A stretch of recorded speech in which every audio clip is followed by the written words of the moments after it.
Hindi na kinakaya ng long sleeve ko yung init dito. Pinagpapawisan ako ng sobra. So, let's go back to our hotel room na. Mamaya na ulit tayo mag-explore mga gabi or hapon. Although, hindi naman ganun kainit. Parang mas malala pa rin sa atin sa Pinas. Pero, naka-long sleeve nga kasi ako. Supawis talaga ako dahil. Laters na lang. Good afternoon. Alas 5 na. Hindi pa ako nagla-lunch. Medyo mabigat kasi yung mga kinain ko ng breakfast. So, hindi ako gutom. So, natulog na lang ako. And ngayon, alas 5 na. Nag-aalas 6. So, hanap tayong food. Tapos, balik ulit tayo dito sa room para maligo. And then, titignan natin kung makanood tayo nung fountain show doon sa River of Life. So, let's go! And so, earlier, we went this way. Ngayon naman, let's go this way. Para ma-explore din natin yung side na to. I just remembered, kailangan ko pala ng I need a few things. One is the touch and go card. And upon my research, it says na mabibili mo siya sa Watsons. So, let's see. Okay, nandito na ako sa Watsons. Tingnan natin kung meron tayong hinahanap. I need soap, shampoo, and what else do I need? Facial wash. Yeah, that's what I need. So, let's see. Guys, nalagasan ako ng almost 100 ringgit sa Watsons. But it's, naman, for a very good reason naman. I'll explain later kung bakit muntikan na akong malagasan ng 100 ringgit. Actually, 80 ringgit. To be exact. Ooh! And I found a marketa. What a lucky find. Okay, so let's find our food here. Okay guys, we got our food. Let's go back to the hotel kasi gutom na ako.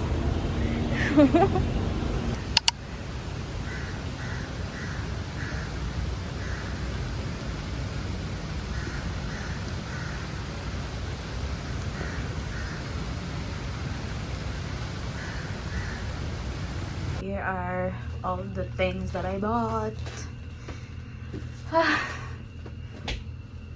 Gastos. I'm back in my room, in my hotel room. Oh my god, ang haggard ko na, kailangan ko na maligo. Let me show you all the things that I've got from Watsons. The first one is this shampoo. I don't know if this is maganda, pero kasi ito na yung pinakamura doon. This is 10 ringgit.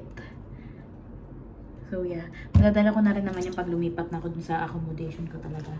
I also bought a cleansing foam.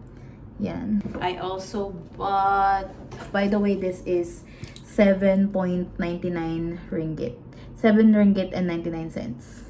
And then, this one, this two is on sale. This is a cotton pad, a facial cotton pad. And it's buy one get one for only 6 ringgit and 50 cents. And ang nagpamahal ng purchase ko sa Watsons is ito. This is a touch and go card. Ang na-research ko kasi, touch and go is like pinaka mode of payment nila when it comes to transportation. They use this sa bus, sa trains. Kumbaga parang beep card sa atin dyan sa Pinas. Pero yun nga, magagamit mo siya sa bus din, hindi lang sa trains. Everyday transportation tayo dito, kaya kailangan ko to. So this is 25 ringgit and 50 cents. Tapos, yung 25 ringgit and 50 cents na yun is yung mismong card lang. Hindi pa included doon yung load. So, nag-top up ako ng 30 ringgit for this one. Kaya, ang total ko for my Watsons purchases is 80 ringgit and 50 cents. That is roughly around 1,100 something peso. Pero ayun nga, kailangan ko naman siya talaga. Kailangan ko lahat, okay? Pumunta na tayo sa aking food na nabili kasi hindi pa ako kumakain ng lunch. And also, it's night time na. Kaya dinner na rin to. So, this is what I got. This is a drink, parang ube siya. I think it's ube. This one is 5 ringgit, guys. And for my food, this is what I got. So, ang nakalagay dun sa sign is nasi kumok siya. Pero sabi nung nagtitinda, this is called nasi gepok. I'm not sure. So, ayun. This is my dinner. This is my lunch/dinner for tonight. Yun lang. Wala tayong kutsara at tinidor. So, wala tayong kakain. So, I wash my hands. Magkakamay na lang tayo para kumain. Kasi I'm too shy to call room service para sa kutsara tinidor. Let's try the drink first.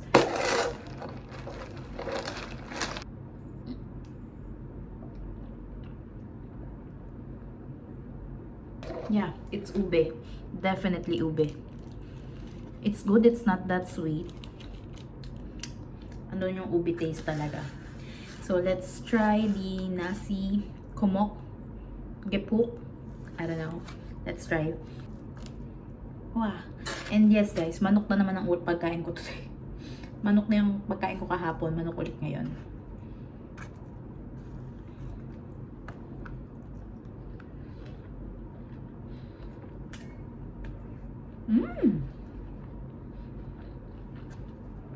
It's good, it's not that spicy. Oh! I take it back, it's so spicy. It's like buldak, pero mas maanghang.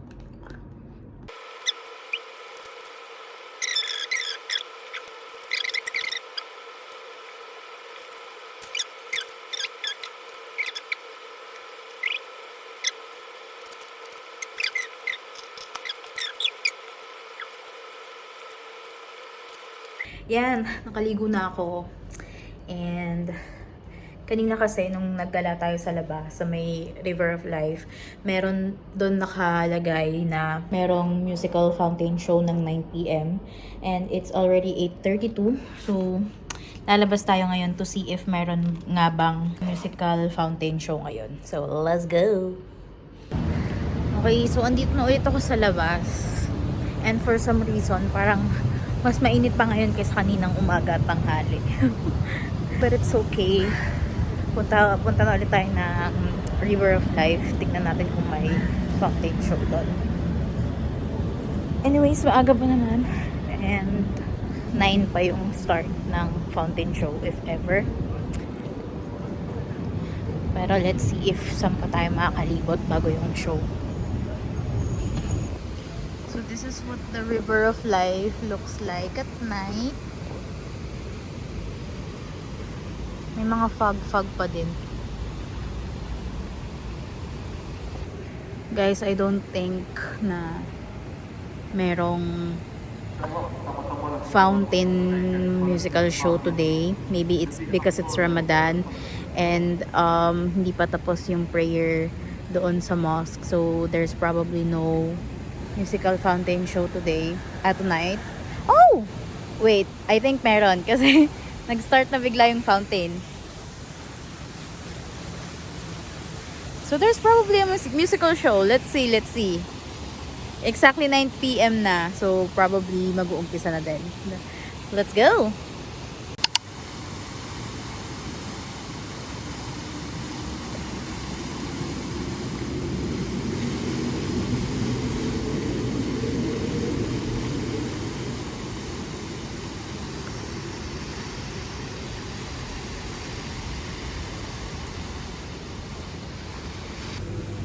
Okay, so we have seen the fountain show, and now I'm on a mission to find the beautiful bridge na nakita natin kanina. Guys, I think I found the bridge.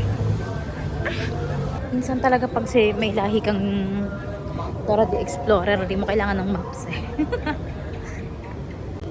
Basta nakikita mo, mapupuntahan mo. Basta abot ng mata mo, maaabot din ng paa mo. Wow, motivational speaker yun.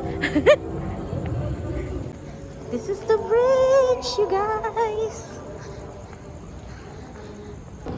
So apparently this is the Senibina Masjid Jamek, or the architecture of Masjid Jamek. This one. So this is the Colonial Walk. According sa mga signs na nakita ko dito. This is called the Colonial Walk.